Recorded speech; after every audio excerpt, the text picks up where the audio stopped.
রথেচ বামনং দৃশ্য চাপেচ মধুসূদন দোলেচ দোল গোবিন্দ।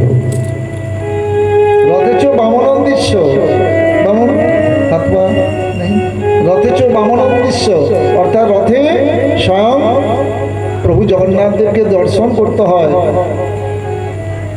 আর চাপেচ মধুসূদন, নৌকা বিহারে চাপেচ মধুসূদন, আর দোলেচ দোল গোবিন্দ। এই ঝুলন আসছে না, দুলবে, তাই বলছে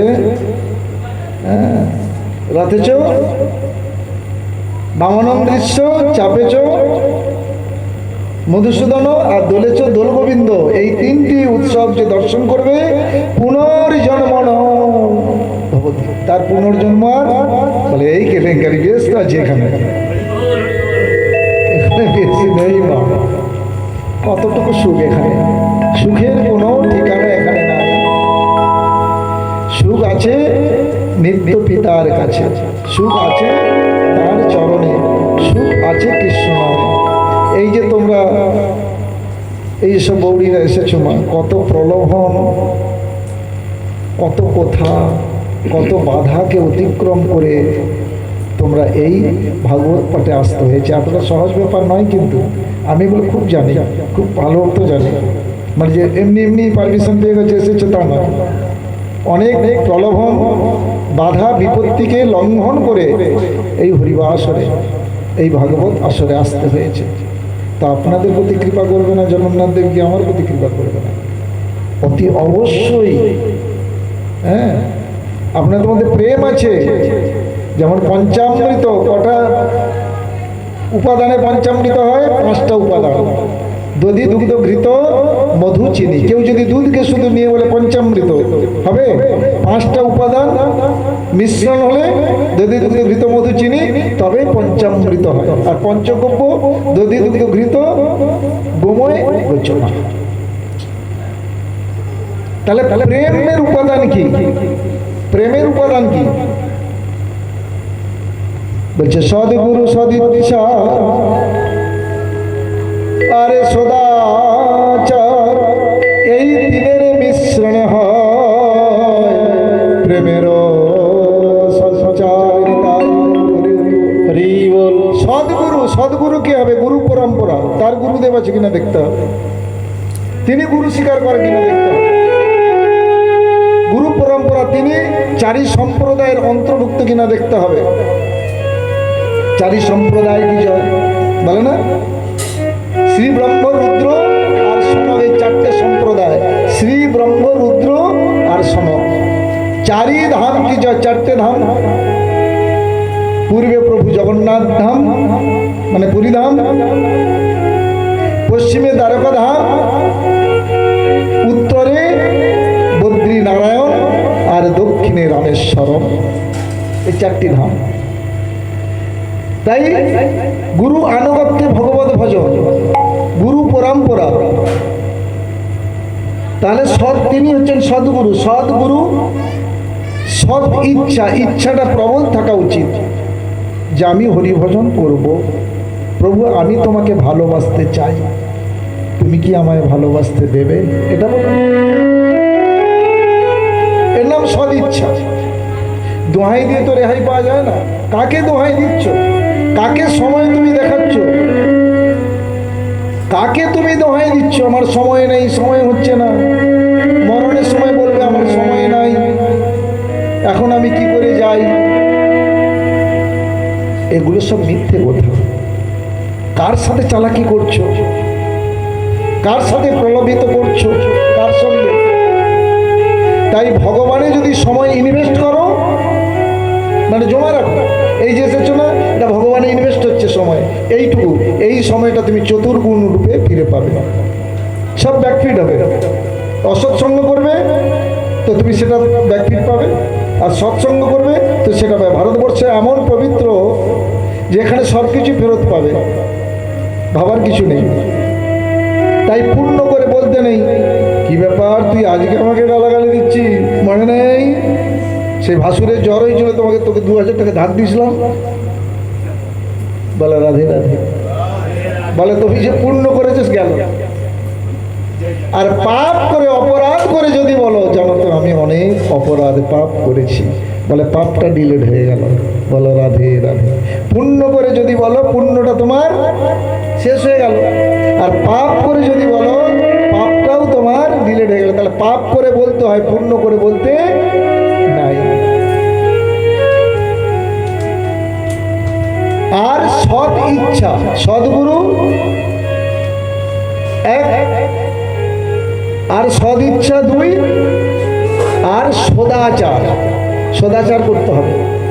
সদাচার মানে এঁটো বেটা এইসব ভগবানের সেবা করছো, অথচ তুমি বাড়ির মধ্যে অনাচার অবিচার করছো, না হবে না। পরিষ্কার পরিচ্ছন্ন, হ্যাঁ, ঠাকুর ঘরে এক হাত ময়লা পড়ে আছে, এইসব থাকা চলবে না। সদাচার। আচার করিয়া করহে বিচার, আচার প্রচার করে 2 কার্য, তিনি হলেন আচার্য। বড় বড় কথা বলবো আমি, আচার মানে প্রচার করব, পাঠ করবো, অথচ বাড়িতে আমি আচার করব না, হবে না। আবার আচার করব প্রচার করব, হবে না। বলে আচার করিয়া করহে প্রচার, আচার প্রচার করই 2 কার্য, তিনি হলেন আচার্য। তিনি হলেন আচার্য। প্রচারও করবে আর বাড়িতে আচরণও করবে।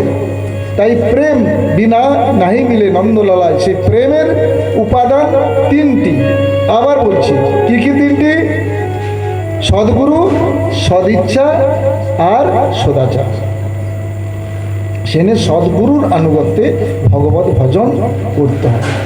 দীক্ষা নিলে হবে না, সেটা অনুশীলন করতে হবে ঠিক ঠিক জায়গায়। এবং যার কাছে দীক্ষা প্রাপ্ত হবে দেখতে হবে তিনি গুরুদেবকে, তিনি গুরু স্বীকার করছেন কিনা, তিনি গুরুদেব দেখাচ্ছেন কিনা, গুরু পরম্পরা আছে কিনা। বলো রাধে রাধে। বাড়িতে সেবা কাজের মধ্যে পরম্পরা আছে কিনা, এইগুলো হচ্ছে লক্ষণ। নিলেই যে কাজ হবে তা নয়। সেই জন্য কালকে প্রভু জগন্নাথ দেবের রথযাত্রা, গতকালও বলেছি প্রভু জগন্নাথ দেবের প্রিয় ফল হচ্ছে কাঁঠাল। কাঁঠাল চুরি করেছে। তাই আরেকটু বলেই শেষ করছি, ভগবানের সময় ইনভেস্ট করো। তোমার সময় ভগবানে 1 ঘন্টা দিলে তুমি 4 ঘন্টা সময় পাবে। স্বয়ং মাধব দাস, শুনেই সমাপন করছি, বিশ্রাম দেব। মাধব দাস সারা জীবন ঘন গভীর জঙ্গলে, তখন তো সব জঙ্গল ছিল না, এত শহর হয়ে ওঠে না, সেক্ষেত্রে ঘন গভীর জঙ্গলে জগন্নাথ গত প্রাণ। জগন্নাথ ছাড়া কিচ্ছু জানে না। তার না আছে চাল, না আছে চুলা, না আছে কোনো আত্মীয় স্বজন আদি বন্ধু বান্ধব। এই জগতের সমস্ত কিছু ছিন্ন করে একমাত্র দেহ মন প্রাণ জীবন যৌবন দিয়ে ভগবানের সেবা করেছে, ভগবান আত্মসমর্পণ করেছে। বয়স হয়েছে আর উঠতে পারছে না। তার উপর বিসূচিকা রোগে আক্রান্ত হয়েছে। বিসূচিকা রোগ মানে পায়খানা আর বমি। কেউ তো নেই মা। ঘন গভীর জঙ্গলে পর্ণকুটির, যতবার বিষ্ঠা ত্যাগ করে ততবার শৌচাদি ক্রিয়া করে। শৌচাদি মানে পরিষ্কার পরিচ্ছন্ন করতে যায়, কিন্তু হ্যাঁ গো মা, কতবার যাবে? 10 বার 20 বার। কিন্তু যদি তারপরেও হয়, আর যেতে পারবে? আর যেতে পারছে না। তদুপরি মাধব দাস মূর্ছিত হয়ে সেই পর্ণকুটিরের মধ্যে পড়ে আছে। বৃষ্ঠা ত্যাগ করছে, বমি হচ্ছে, অচৈতন্য হয়ে গেছে। এমন সময় 8 বৎসরের একটি বালক এসে সেই নোংরা পরিষ্কার করছে, বিষ্ঠা পরিষ্কার করছে, বমি পরিষ্কার করছে, জল দিচ্ছে, গায়ে মাথায় হাত বুলিয়ে দিচ্ছে। কিছুক্ষণ পরে মাধব দাস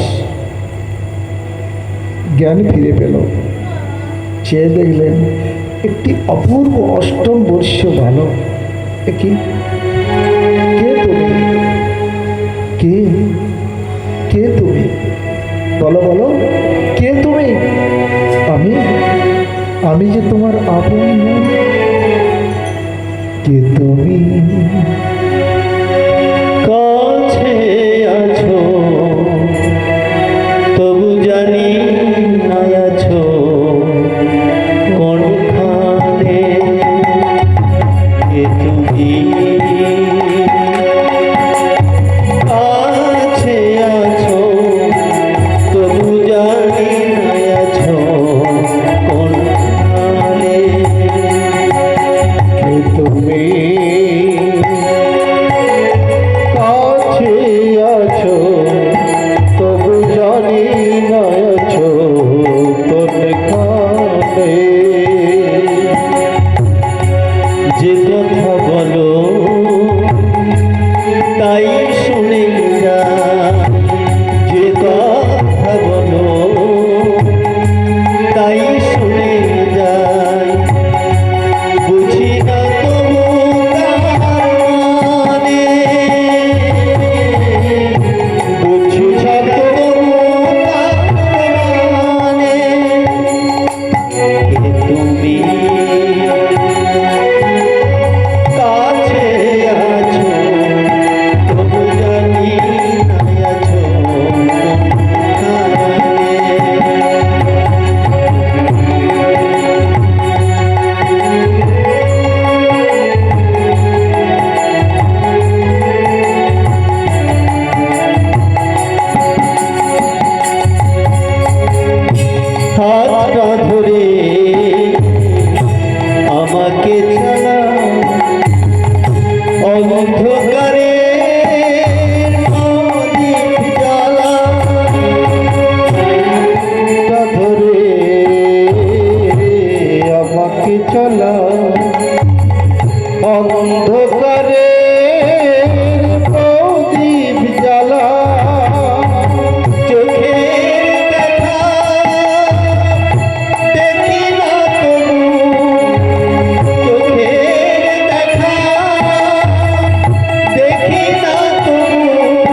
আমি যে তোমার আপনজন। আপনজন? আমার তো কোনো আপনজন নাই।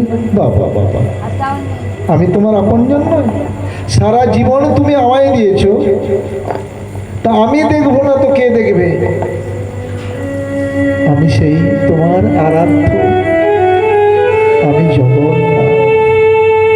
তুমি আমাকে সারা জীবনে দিয়েছো, আমি ছাড়া তো তোমার কেউ নেই। তাই আমি দেখবো না তো কে দেখবে? তাই আমি তোমার বিষটা পরিষ্কার করেছি, আমি তোমার সেবা করেছি। মাধব দাস বলছে, প্রভু